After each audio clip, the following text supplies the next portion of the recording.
What does this $20 bill and this penny have in common? In fact, I better put this in my pocket because I'll probably leave it up here and then I'll have nothing to pay my loan back. But at any rate, not only this penny and the $20 bill, but a dollar bill, and I think they're still making $2 bills, $5 bills, $10 bills, 20s, 50s, and 100s, which currently are the only bills they're making. And then pennies, nickels, dimes, quarters, 50-cent pieces, and I think they're still making silver dollars. They all have this in common. If you're wondering, by the way, the largest bill denomination ever made was a $10,000 bill, which I was never fortunate enough to come into possession of.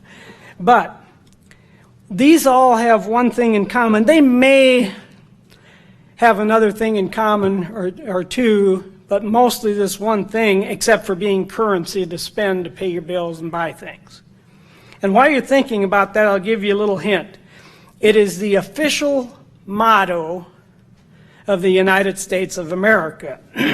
It was also in the 4th verse of the Star-Spangled Banner. But I'll give you a hint of what it's not.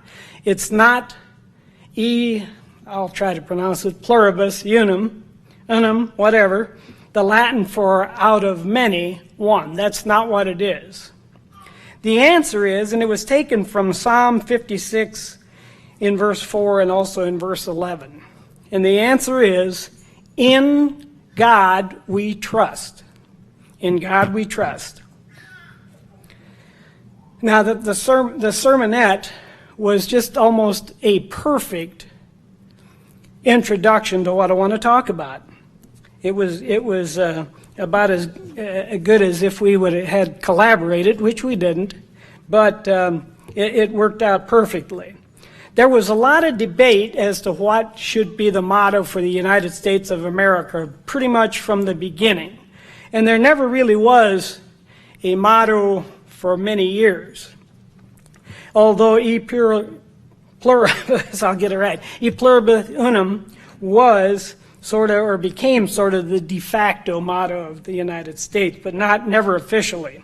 In the 1860s, during the Civil War, a push was made for in God we trust. At that time, there was a lot of religious sentiment that had bubbled to the fore because we were in the war between the states, and there were obviously people wondering if we're doing the right thing, as there are always in war, and should be, because war is terrible, and that war was. But there was a lot of belief in God, and so there was a push made for in God we trust, but it was not officially adopted as a motto or anything, but it did begin appearing on a few, or a little bit, or some of our currency at that time, but not consistently. During the Cold War in the 1950s, in the mid-50s, to distinguish ourselves from the anti-religious or irreligious Soviet Union, which we were in a battle of wits with, I guess, or a struggle of, it wasn't a physical struggle necessarily, although here and there skirmishes did break out. We had the Bay of Pigs event and different things that did cause some physical altercations and so forth. But to distinguish ourselves from the anti or irreligious Soviet Union, Russia, the 84th Congress unanimously passed between the House and the Senate declaring that in God we trust was going to be our national motto. So it was adopted, and on July 30th, 1956, President Dwight D. Eisenhower, who had succeeded Truman as president, Harry Truman, signed a bill requiring in God we trust to appear on all our currency, and it has since then. And this surprised me a little bit. I guess I might have known it, but in 2011, the House passed a resolution reaffirming in God we trust as our motto for the United States of America, to keep it on coins and so forth. Now, I would be surprised This passed unanimously in 1956. I would be highly surprised if that would be the case today. It may not even pass in today's climate in the United States, in Congress, in the Senate, excuse me, and so forth, because there is so much division, and we are trying hard. I say we, talking about the powers that be, are trying hard to distance ourselves, most of them, not all of them, but most of them, from God. As a country, we seem to have drifted a long way from that, from in God we trust. We have drifted to the extent now where we're taking God out of anything governmental, pretty much. We have taken it out of schools, the Ten Commandments and so forth, any reference to it. You can't even teach in the public schools anything about God, because you can teach evolution, you can teach the other point of view, if you would, if you can call it a point of view, but you can't teach about God. That would be wrong and violate separation of church and state and so on and so forth, and it just wouldn't go. We have gotten to the point where prayers before events are no longer allowed to be done in some cases, many cases actually. But we have drifted so far from in God we trust that God, it would not surprise me if somebody would soon try to eradicate that as the U.S. motto, because we've gotten to that point. Now that's our country, but what about us personally? How are we doing? It's worth asking ourselves the question, do we still trust in God? Do we still have the total trust in God? We heard a great definition of the difference between belief and trust with the fella and the wheelbarrow going across Niagara Falls on the tightrope, and everybody said, great, great, great, till it came time to put, the rubber to the road, till it came time for action. And I'm probably with the crowd there. I would not have done it either. But nonetheless, we profess to believe in God. Do we trust in God? It's a question that we should ask ourselves. Proverbs chapter 3. This is a very familiar scripture. We quote it very often. It's probably most all of us could quote it when we get there and see what it is. Proverbs 3 and in verse 5 says, "Trust in the Lord with all your heart." Trust in the Lord with all your heart. Our entire being, our entire heart is requested here that we do, as Solomon wrote here in Proverbs, the 3rd chapter.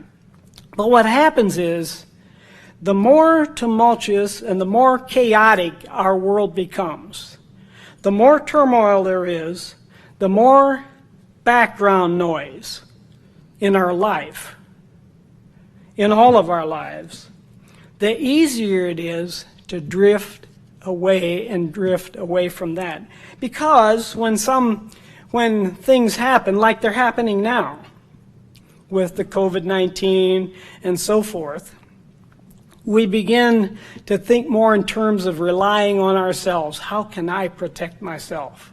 How can I do things to make sure I'm safe and so forth? And I'm not disagreeing with that we should do those things. I'm not suggesting we shouldn't, but I'm just saying that it's easier to drift away and forget to trust in God for our protection rather than all the other things. When we're constantly bombarded with these things and we don't hear the other side, it becomes an issue for us. And we'll get into that just a little bit more.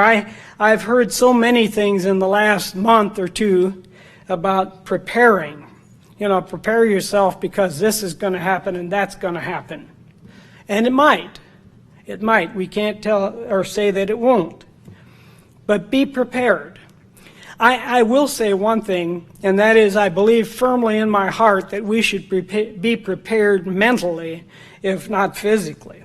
But I've heard even religious people tell me that, well, you better arm yourself. You better stock up on guns and ammunition because when they come for your food or when they break into your house, you'll need to be able to protect yourself and so forth, which I didn't expect necessarily from some of the sources I've heard it from, because I figured, especially in the case, one specific case I'm referring to, I expected that they would have suggested rely on God, but they didn't. They were suggesting that we take the humanistic approach and arm ourselves and stand ready. Now, I know these people in St. Louis did that, and of course now they're being prosecuted for it. The McCloskeys, I think they are.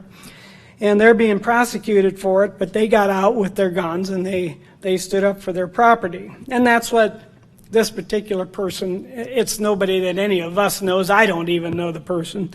But they suggested that that's what maybe we should do, arms and ammunition. The title of my message today is, In God We Trust, ? In God we trust, ? And I want us to ask ourselves how focused we are on that. How focused are we on trusting God and depending on God's protection to take care of us? Put everything else aside for the moment and just think about that as a question for each one of us. How focused are we on God's protection? This is about being a reminder to rely on God's protection and where we should expect our protection to come from, rather than maybe the things that we can do or the physical things and the actions we can take.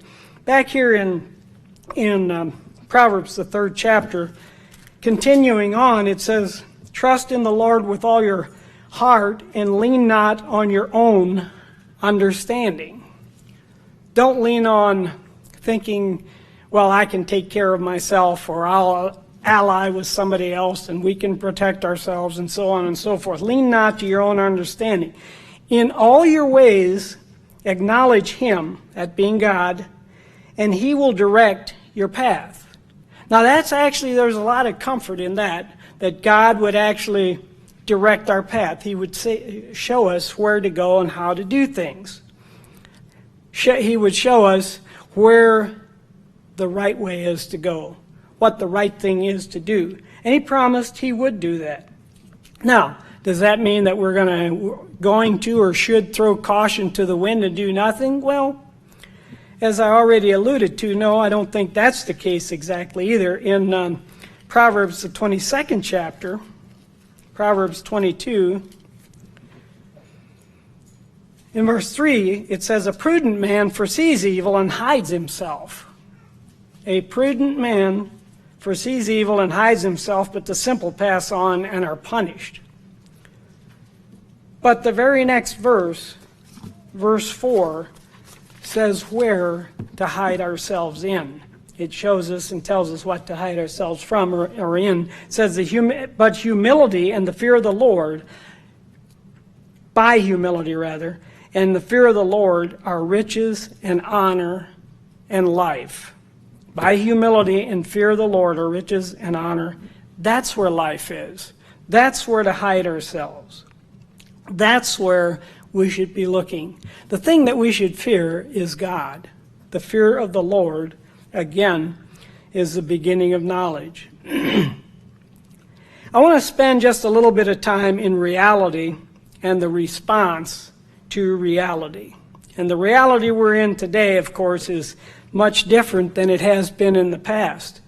In January, when we crossed from December into January and began the new year, things seemed to be pretty good. Seemed to be pretty sort of an all is well circumstance and situation we found ourselves. The economy was good. There was a lot of hope and optimism for the future because the economy was very good. It was going along about as well as it had in many, many years on pretty much all fronts. Quite a bit of booming. I work in the food industry, and we were doing very well. People had money in their pockets, so they spent more money for higher dollar items than they normally had been. So we were doing well because we have both ends of the spectrum in our what we do, and so they were buying the high ticket dollars, which obviously raises the bottom line. The economy was good. Peace and safety seemed to be all around for the most part. There were some skirmishes in our country now with the divided country that we are. There's always, shall we say, turmoil, but it was pretty good. It had sort of subsided for a little bit. And we were looking forward, generally, to a pretty good year. But here we are, just over 6 months later, and that is all down the drain. It's all reversed, and it's all going the other way. There's a tremendous amount of turmoil. There's a tremendous amount of chaos. There is a tremendous amount of tumultuousness, and it reminds you of when they say peace and safety, watch for sudden destruction. That's what Paul wrote to the Thessalonians. When it say peace and safety, when that's what we hear and what we think, then watch for certain sudden destruction. Peter had an interesting comment too. 1 Peter 5. 1 Peter in chapter 5. And this is, excuse me, I guess it works better when I turn to 1 Peter 5 instead of 2 Peter. In 1 Peter 5, this is the same Peter now that when Christ was arrested, at his arrest, just before he was crucified, the same Peter that took his sword and hacked off Malchus, the servant of the high priest's ear. And he probably wasn't aiming for the ear either. But this is the same fellow that was very impetuous, that was very impulsive and highly, shall we say, highly irritable and quick to respond, sometimes without thinking. But here he says, verse 6 of chapter 5, 1 Peter, humble yourselves under the mighty hand of God, that he may exalt you in due time, casting all your care upon him, for he cares for you. And here's where we're getting at. Verse 8 it says, be sober. In other words, be self-controlled. Be vigilant or watchful. Watch, keep your eyes open. See what's going on, because your adversary, the devil, walks around like a roaring lion, seeking whom he may devour. And that paints quite the picture, the roaring lion walking around seeking whom he may devour. I was thinking about that, and I thought, wow, if you were in the sedan in the tall grass and you heard, some rustling around here and there, and way in the background you heard a lion roaring, and you wondered, what's coming for me? Because a lion, before he roars, he stalks his prey. And once he gets his prey, then he tends to roar. That's sort of what happened here. Quiet, things were going along pretty good, and then boom, all of a sudden, we find ourselves in this particular set of circumstances. But what we're dealing with is not of this world. It's what we're dealing with is not something we can see, touch, taste. The results of it are, but the cause of it is not. It's the prince of the power of the air. We wrestle, in Ephesians it says we wrestle against the powers of the rulers of darkness, the things that we can't see. It's the unseen world that is causing chaos. It's causing confusion. It's causing turmoil. And that unseen world, Satan, the devil, our adversary, is walking around roaring and seeing who he can destroy. He's looking down on us, and if we're the lights that we're supposed to see, we stand out in the darkness. and we will be singled out. And as these things come at us at the speed of light, it seems like we end up being in the middle of turmoil and confusion. This is the reality that we're finding ourselves in right now. The chaos and so forth. We don't know when it's going to end. We're, as we read in the announcement, the feast is even in jeopardy. We've already missed all the spring holy days through Pentecost. Passover, first and last day of unleavened bread, and Pentecost. And we don't know for sure what's going to happen in the fall for the fall holy days. We're hopeful, and that's why we're praying, because we need to be able to get together for the feast. That's the world we find ourselves in. We can basically, what we can take from this is we can and should be ready and prepared, expect the unexpected. This sort of blindsided us. I don't know of anybody, looking back now, I don't know of anybody that could have predicted or would have predicted. I didn't see any predictions of something like this occurring and happening. We had ideas of what might happen, but for the most part, this is not what we expected. Just back one page here in 1 Peter in chapter 4, in verse 12, it says, "Beloved, do not think it strange concerning the fiery trial which is to try you, as though some strange thing happened to you." Expect the unexpected. Be ready for the unexpected. Luke 21 said that we are not to become engrossed in this world, and those things or these things would overtake us unexpectedly. That's what we have to be careful about. Careful that we don't allow that to happen. Careful so that we don't unexpectedly, because we've been asleep, so to speak, asleep at the wheel or whatever, that it attacks us unexpectedly. Now, what was the response of all these things happening? Well, of course, a lot of new terms. Social distancing. I never heard of social distancing till about February or March. There were a lot of terms like that. Shelter in place. Never heard that before till this year, since the first of the year. The new normal. Well, what is the new normal? Well, we don't even know yet. It changes every day. It's constantly in flux. It constantly is different. There are many, many things like that we've learned that we didn't know before. Things that we had never thought of or were never in our consciousness, or that we had never heard. Different, you can probably come up with dozens of them, new terms that we hear. Gatherings, restricted to 10 or less. Well, there are about 24 of us here, something like that, 24, 25. And this was all discontinued. It had to be shut down because only 10 or less could gather. Non-essential businesses were closed. Now, if you're trying to feed your family, you're out there trying to make enough money to feed your family and pay your bills, which business is non-essential?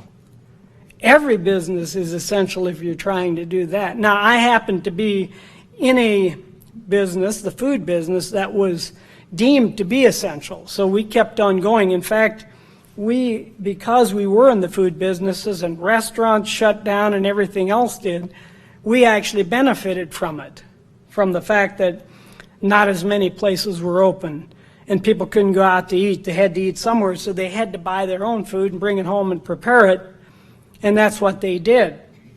But not everybody was that fortunate. A lot of people were just shut down. Then, of course, the government comes along, and they paid people.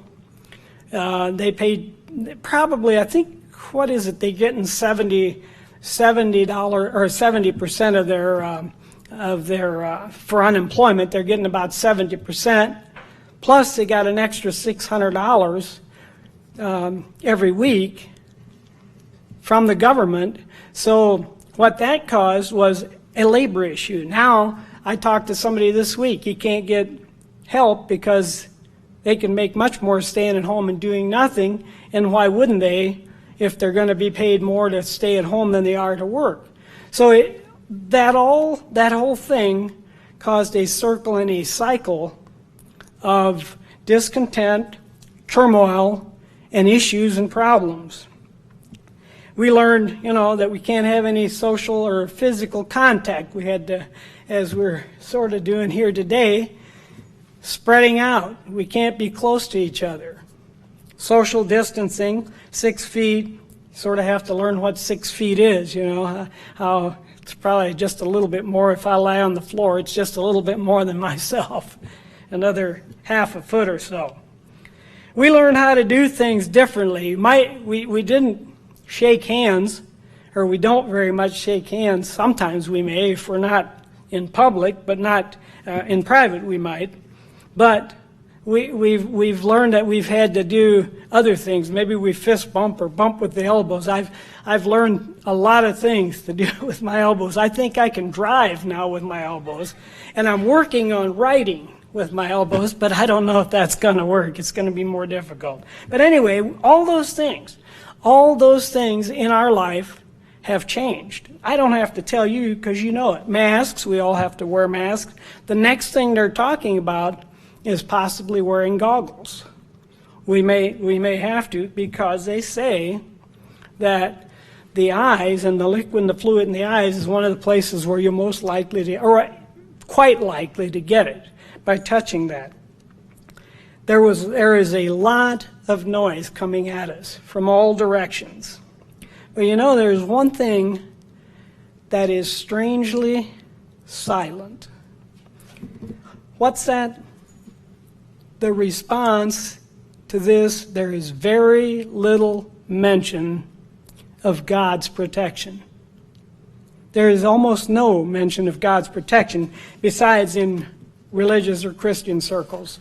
That's about the only thing. The only thing what we hear mostly is human solutions to the problem. Well, unless we can figure out a way to live without inhaling and exhaling, then it's probably going to be very difficult to have no risk, because we're always going to be at risk. Everything we do has risk.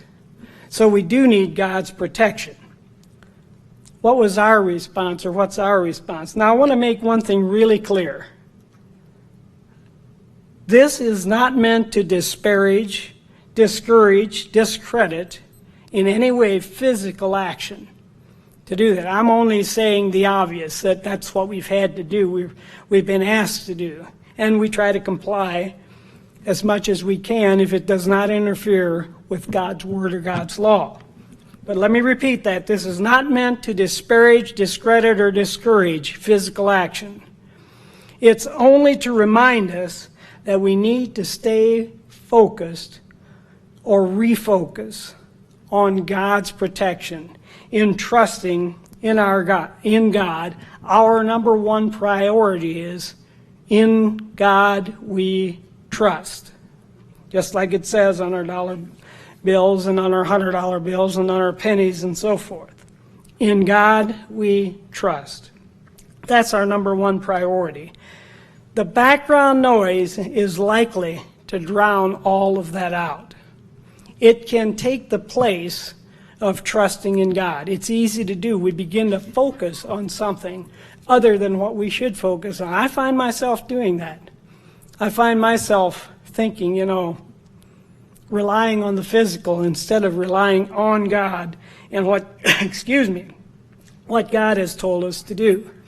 Again, just to revisit that in Proverbs, the 3rd chapter, Proverbs 3. And I was thinking here, some time ago, and I'm thinking about all these things and reading all these things, and I'm thinking, all of a sudden, you know what?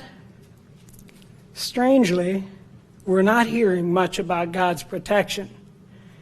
And strangely enough, it begins to affect me. It began to affect me, as it does everybody, because as it says in Matthew, the 24th chapter in verse 12, because of lawlessness, the love of many, our love, is going to begin to get colder. we won't go there, but you can look it up. You can write it down, Matthew 24:12. But back here in Proverbs 3 and verse 5 again, just to remind us, trust in the Lord with all your heart. We're going to go through a few key scriptures that bring that point out. I found it interesting. In my Bible, I have the New King James, which is what I'm using. And on each book, it has an introduction to the book written by the publishers of the Bible, which I think is Thomas Nelson. And I found this interesting, the introduction to Proverbs. They said the key word in Proverbs is wisdom, which we all knew. But they said it's the ability to live life skillfully. A godly life, it goes on to say, in an ungodly world, however, is no simple assignment. And boy, I tell you, that is very true. Proverbs provides God's detailed instructions for his people to deal successfully with the practical affairs of everyday life. And it sure does. Proverbs has many things that if we take them to heart, look at them, think about them, that will help us through everyday life, just like what we're going through now.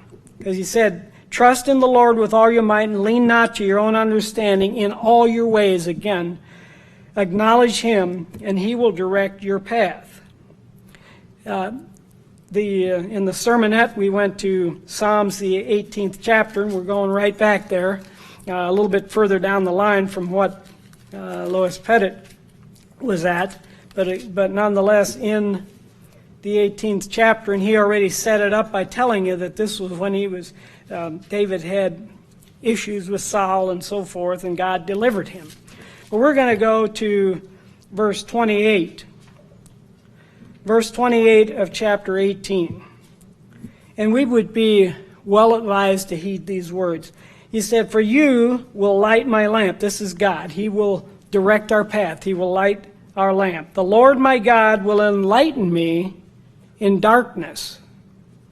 He will create light for us to walk in, as it says in Psalm 119, 105, verse 105, I think, maybe 104, that God's word is a light to our path and a lamp to our feet. That's what he's saying here.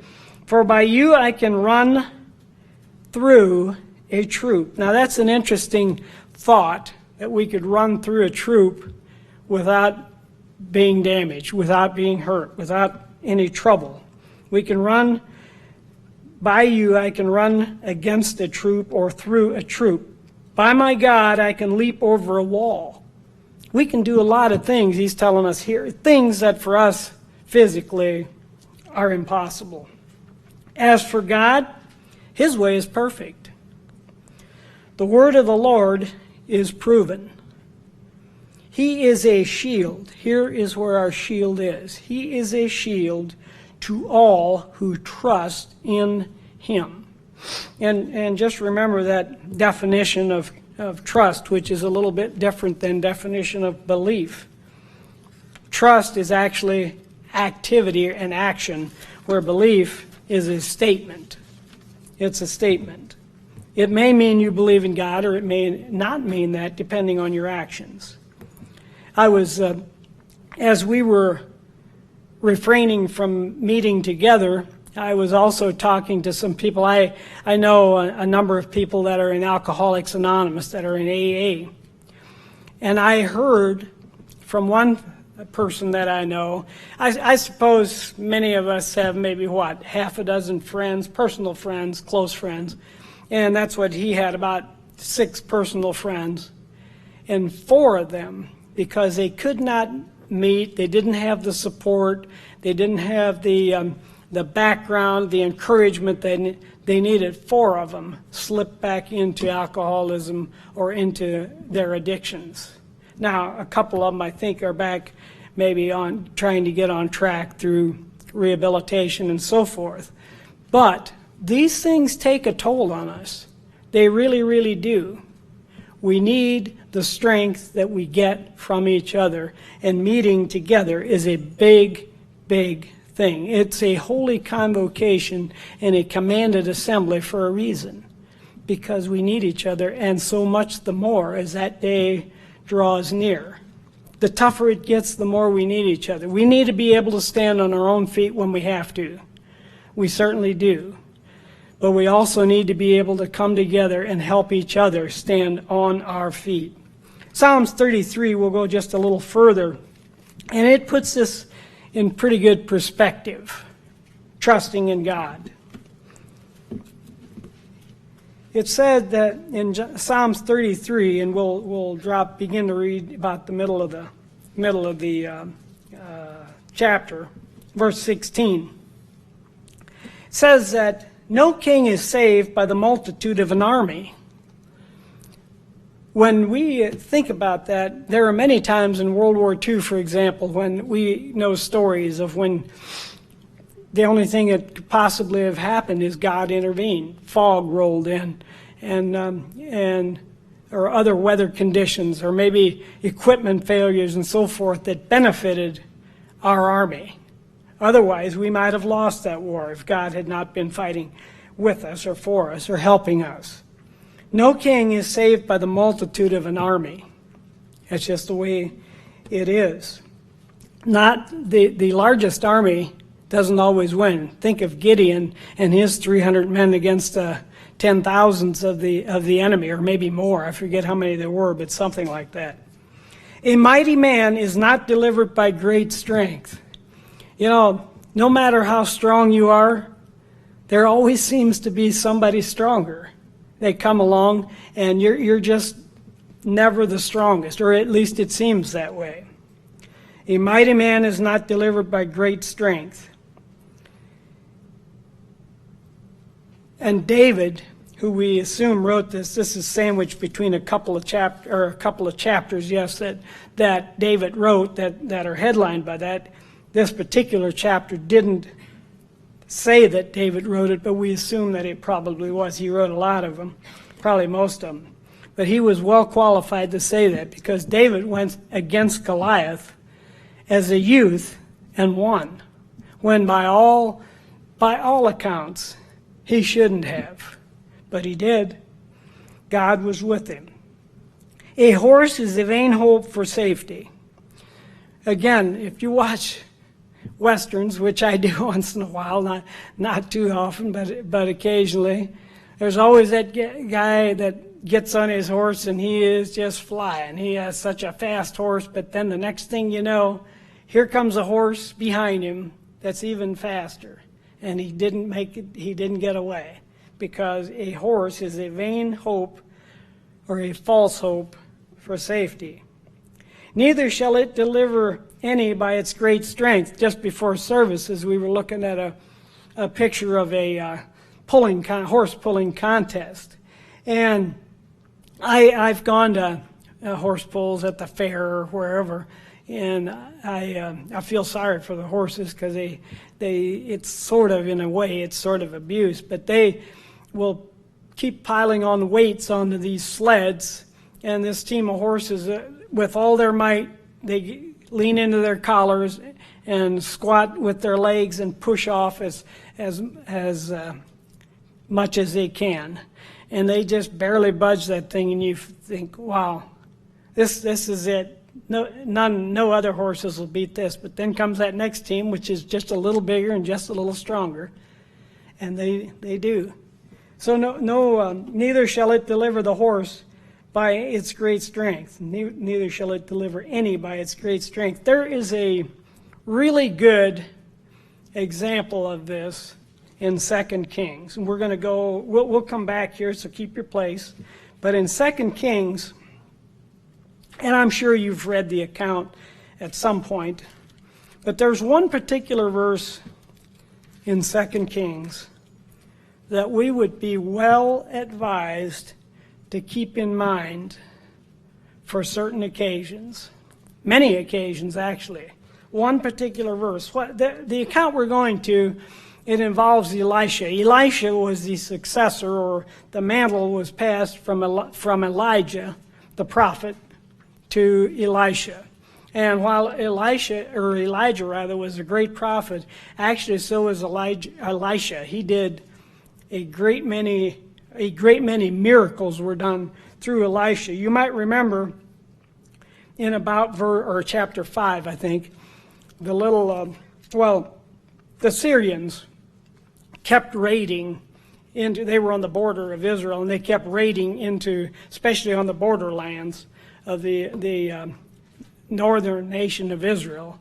They kept raiding, making raids into Israel, and destroying things and stealing things, taking things, food, property, livestock, all kinds of things. And one day they came home with a little Israeli girl, and Naaman, the captain or the commander of the Syrian king's army, he brought her home into his house, and she became his wife's maidservant, his wife's slave, basically. And, excuse me, of course, in the same spirit as Joseph and Daniel, this little girl bloomed where she was planted. She did what she could where she was with what she had. And I'll have to say that's a plagiarism from John Miller's sermon a few weeks ago. But it was a good sermon, so I don't feel bad about repeating it. But anyway, she saw Naaman was leprous. So what did she do? She basically preached to him. She told Naaman's wife, now this is the commander of the king's army. She told his wife, that he could go and see the man of God in Israel. He could heal him. So, nothing ventured, nothing gained, so he went. And Elisha was the man of God, and he became Naaman, reluctantly followed the directions of Elisha, and he was healed of his leprosy. But that's not the particular story that we want to see, since all the Westerns have names like the man from Cimarron or all different kinds of things. We'll call this the episode of the last raid. The Syrians were raiding constantly into the borderlands and even further into Israel and doing destruction and damage. So here's what's happened. In chapter 6, the king of Syria was making war against Israel. And he had a little conference with his servants, his war generals, and he said, we're going to do such and such. We're going to put a camp over here because we can probably, it'll be advantageous. We'll capture some Israelis, and we'll capture maybe some of their horses and some of their equipment and some of their cattle and so on. This would be a good place for us to set up. Verse 9, the man of God told the king of Israel that, saying, beware, don't go over there because that's where they're going to set up their camp. Excuse me, the Syrians are. So the king of Israel sent somebody over there, and sure enough, they discovered that he was right. He had some spies over there and who warned him about it. So he was watchful, and they avoided that area. Well, the heart of the king of Syria was greatly troubled. He couldn't figure out, how do they know this stuff? There must be a spy amongst us. There must be somebody here that's tipping them off as to what we're going to do. So he called them together and says, who is this who is this spy amongst us? Who is this that's causing us to be discovered? One of his servants came to him. He said, none, my lord, the king. Elisha the prophet, who is in Israel, he tells the king of Israel what you say in your bedroom. He knows what you say before you say it. He knows what your dreams are.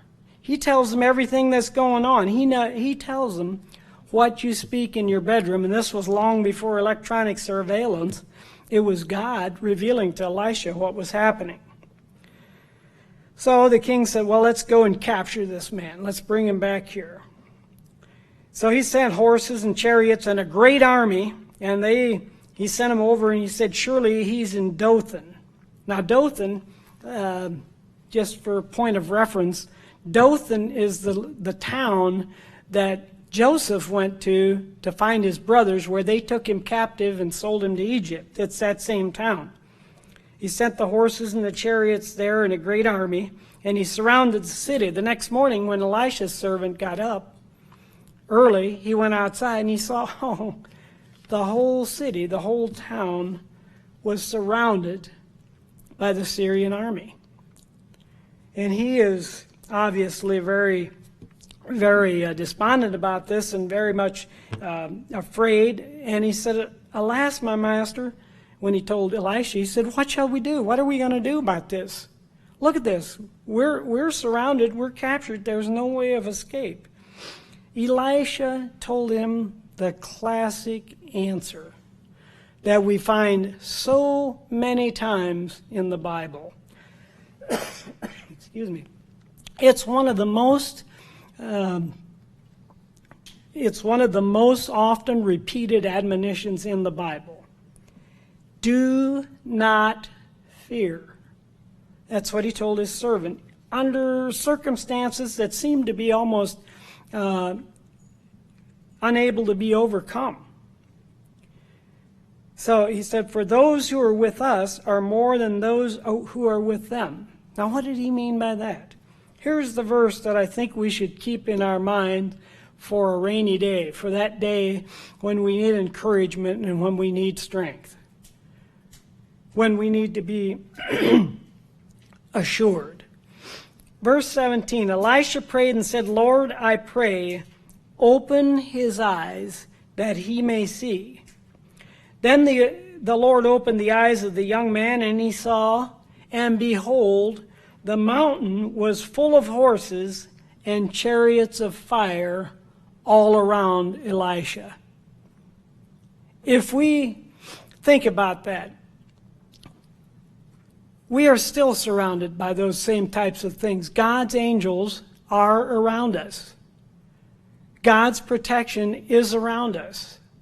God is here, and he is able to do what he said, direct our path, if we trust in him. He is able to be our shield if we trust in him, just like he was here, because he surrounded. There were many more in his army, and much more powerful than there were in the Syrian army. It's only that we can't see it. This servant couldn't see it except for the miracle that Elisha prayed for to open his eyes. It's there, we just can't see it. But we have to trust that it is. From time to time, we've had miracles in our life. I know I've heard of, from many of you, of miracles great and small that have occurred in your life, has in mine. We have to remember those things. We have to remember that there is help. We just can't see it. Keep verse 17 in mind. Let's go back now to Psalms 33 and finish what we were started. Psalms 33. And we will go to continue in verse 18. Behold, the eye of the Lord, it says in verse 18, is on those who fear him, on those who hope in his mercy, to deliver their soul from death and to keep them alive in famine. To keep them alive in famine. God made food, after all. Our soul waits for the Lord. He is our help and our shield. For our heart shall rejoice in him. Did you catch that? God is our help, and he is our shield. That's the most important shield that we can have. Because, finishing verse 21, because we have trusted in his holy name, he will be our shield. He will take care of us. He will watch over us. He's there to protect us. The unseen hand is there to keep us safe, to protect us. Doesn't mean that we'll never have any issues. In just the next chapter, across the page from me in verse 19 of chapter 34, and we quote this a lot also. Many are the afflictions of the righteous, but the Lord delivers them out of them all. We can depend on God. He will do what's best for us, even though we may not understand that and know that. But what can separate? What will separate us from the love of God? Can anything? We hope not. We hope not. In Romans, the 8th chapter, Paul addresses this. He says, what will separate us from the love of Christ? Romans 8.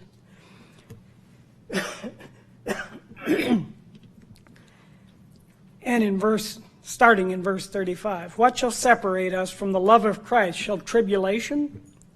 In other words, pressure. Is pressure going to separate us from the love of God? Or distress? Is distress going to separate us from God, from loving God, putting Him first? When we're between a rock and a hard place, so to speak, a narrow place.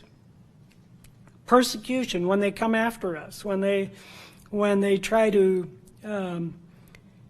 get us for doing things that they feel we shouldn't be doing. And that can take many forms. Maybe it's our family persecuting us for not doing things, running with them on the Sabbath to do whatever, shopping, go do whatever they are used to do. Can be from all directions, in any directions. Either it can be official or unofficial. Famine, as I mentioned before, God makes food and God can provide for us. He did for Elijah and the widow with her son. Or maybe we can't afford the finest clothes, nakedness. Is that going to make us work on the Sabbath so that we can? Hopefully not. Peril, in other words, danger. If we feel threatened and in danger, is that going to separate us from the love of God? Or war or judicial punishment, the sword. All these things he lists, and as he said, as it is written, for your sake, Christ's sake that is, we are killed all the day long. We are counted as sheep for the slaughter. Yet in all these things, and he is confident of this, we are more than conquerors through him who loved us. I am persuaded that neither death nor life, nor angels, principalities, or powers, and these are not the good angels and principalities and powers either, nor things present, nor things to come, nor height, nor depth, nor any other created thing shall be able to separate us from the love of God, which is in Christ Jesus our Lord. Nothing should be able to separate us, and as Paul said, he's confident that it won't. If we are rooted and grounded like we should be, then it won't. Then it won't. If we trust in God, nothing will separate us from the love of God. Nothing can. Not one thing. He said he was persuaded of that. We have, Christ even gave us the great commandment, as he called it.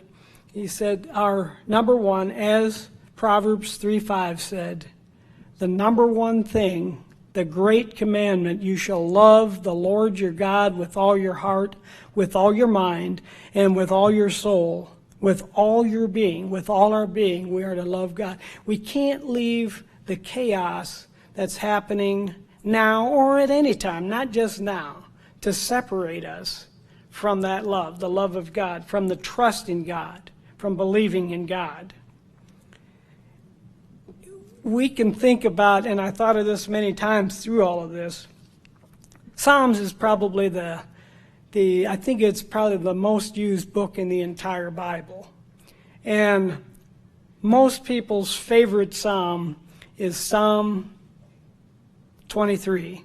And I'm sure you probably would concur with that. Maybe not everybody's, but most people's. Psalm 23, when we think of that, we think of pastoral. You lead me by still waters. You lead me by green pastures in these places. But in verse 4, it takes a sharp turn away from that. And he says, yea, though I walk through the valley of the shadow of death, I will fear no evil. And why is that? For thou art with me, and thy rod and thy staff, they comfort me. He doesn't say nothing bad will ever happen to us. But he said, thy rod and thy staff, they comfort me. Yea, though I walk through the valley of the shadow of death, I will fear no evil. All the evil things that are happening, it can happen, and a lot of them are going to, in life in general. Our life, a lot of other people's life. We hear a lot of prayers for people who have had issues, are sick, accidents, all kinds of things that have afflicted them. They do. And we pray for them as we should. It's the biggest thing that we can do for anybody, is to keep them in our prayers and love them. But we can be comforted by the fact that God will comfort them, and God does comfort us through his rod and his staff. It's easy to become distracted. It's easy to become disillusioned. It's easy to drift away from trusting in God in times of turmoil, in times of trials, in times of chaos. And right now, with all the things that are going on, there's a lot of chaos going in the world, and maybe we don't know. We hope it gets better, we pray it gets better, but we don't know that it will. It may get worse. It's easy to drift a little bit when all that is taking place, when all that is happening. This was not to discount taking physical action to help ourselves, to protect ourselves, and so on. It's not that at all. But it's easy to forget, misplace our trust in protection when all we hear coming at us is protect yourself, protect yourself, protect yourself. It's easy to happen. It happens to me, happens to everybody. And we have to guard against that. We'll look at one final scripture in Ephesians. Again, this is one of our bedrock scriptures. Ephesians 6. Ephesians chapter 6. Paul writing to the church at Ephesus. The church at Ephesus was located in the town that had the temple to the great Diana, as they called it. It was a false pagan god that the people worshipped there. It had a shrine to her. And it was a godless town, but nonetheless, the church at Ephesus was a strong church. It was a church that had, unlike when Paul wrote to the Corinthians, the church at Ephesus didn't have big issues that he was writing about or dealing. He was encouraging them and telling them what to do. He says finally in verse 10, and it's the section where it talks about the armor of God, but there's one thing that I want to highlight here. It says, finally, my brethren, be strong in the Lord and in the power of his might. Put on the whole armor of God, that you may be able to stand against the wiles of the devil, against his schemes. The prince of the power of the air, the roaring lion.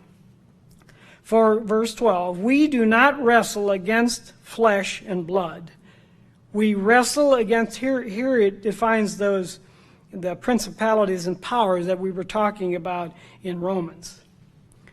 We do not wrestle against flesh and blood, but against principalities, against powers, against the rulers of the darkness of this age, against spiritual hosts of wickedness, and hosts is the word for armies. Spiritual hosts or armies of wickedness in heavenly places. That's what we're fighting against. That's what we're struggling against. He goes on to say to arm ourselves with the truth, with righteousness, the gospel, with salvation, the knowledge and hope of salvation, and with God's Spirit. But in verse 16 he says, he puts the capstone on it. He says, above all else, above all things, take the shield of faith. Trust and believe in God. Take the shield of faith with which we will be able to quench all the fiery darts of the wicked one.